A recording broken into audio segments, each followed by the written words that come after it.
اب مستقبل کے لیے حتمی حل تجویز شدہ ہے۔ اب ماضی میں سوسائٹی کے 5% لوگ آزادی و خود مختاری کے حامی تھے، 95% لوگ جو تھے وہ الحاق کی کسی نہ کسی شکل میں حامی تھے۔ اب الحاق کا ریشو گر رہا ہے، خود مختاری کا ریشو ابھر رہا ہے۔ اس کا فیصلہ تو سری نگر کے ساتھ ہوگا، جب سری نگر میں ہوگا، گلگت میں بھی ہوگا، مظفر آباد میں بھی ہوگا۔ یہ اکلوتے پاکستان کے ہاتھ میں نہیں ہے، تو ہم اس بابت میں پاکستان کے سامنے کوئی مطالبہ نہیں رکھیں گے۔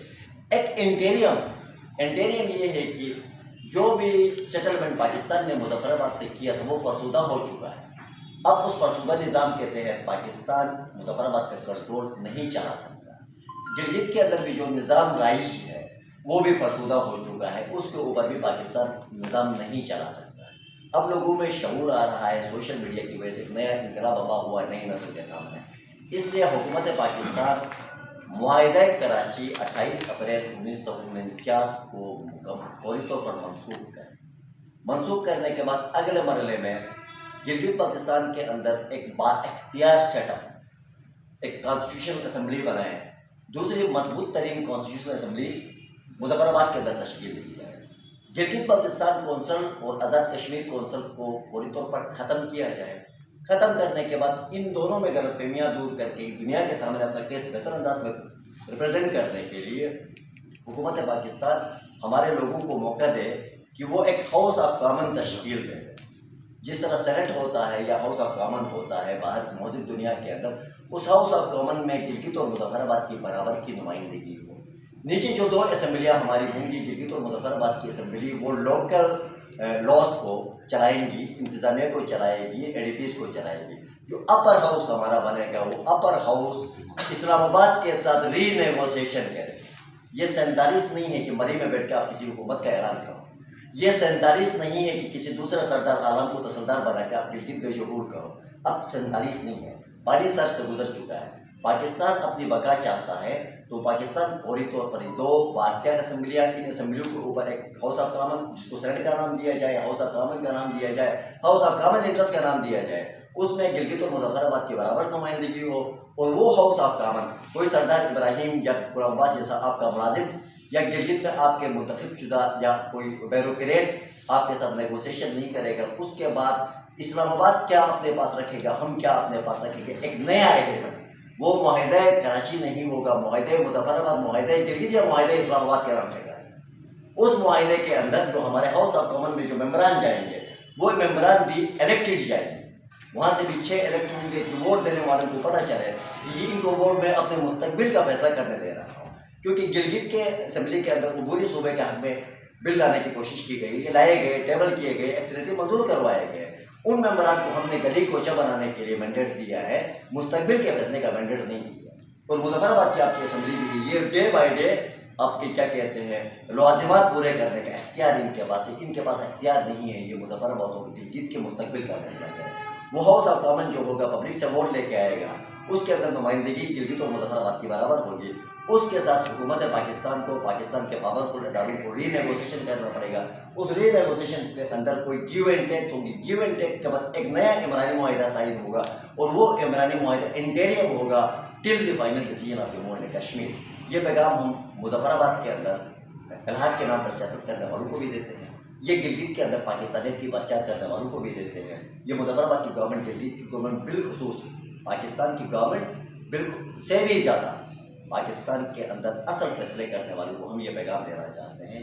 وقتی طور پر چیزیں آپ اپنے کنٹرول میں رکھتے ہیں تو آپ کے پاس ون پوائنٹ ایجنڈا، ایک ون آپشن، سنگل آپشن ہے، سیکنڈ آپشن نہیں ہے، سنگل آپشن ہے۔ سنگل آپشن یہ ہے کہ نئے ہاؤس آف کامن ہو، نئے معاہدے کیے جائے، ہم انسان ہیں، ہمیں اپنے مستقبل کا فیصلہ کرنے کا اختیار دیا جائے، اسی میں آپ کی بقا ہے۔ ورنہ اس وقت دیکھیں پاکستان نے سری نگر لینے کے پیچھے کہا کہ 48 کی جنگ کیوں لڑی، پاکستان کا جواب تھا کشمیر آزاد کرانا۔ 65 کیوں لڑی، کشمیر آزاد کرانے کے لیے۔ 71 کیوں لڑی، کشمیر آزاد کرانے کے لیے۔ سیاچن میں محاذ کیوں کھولا، کشمیر آزاد کرانے کے لیے۔ پھر کہا کہ کرگل کا معرکہ کیوں کیا، کشمیر آزاد کرانے کے لیے۔ کشمیر تو پرماننٹ انٹیگرل پارٹ بن گیا انڈیا کا، کانسٹیٹیوشنل پارٹ بن گیا، دلی جیسا بن گیا، ممبئی جیسا بن گیا، مہاراشٹر جیسا بن گیا۔ ایٹم بم بنایا کس لیے، کشمیر کے لیے۔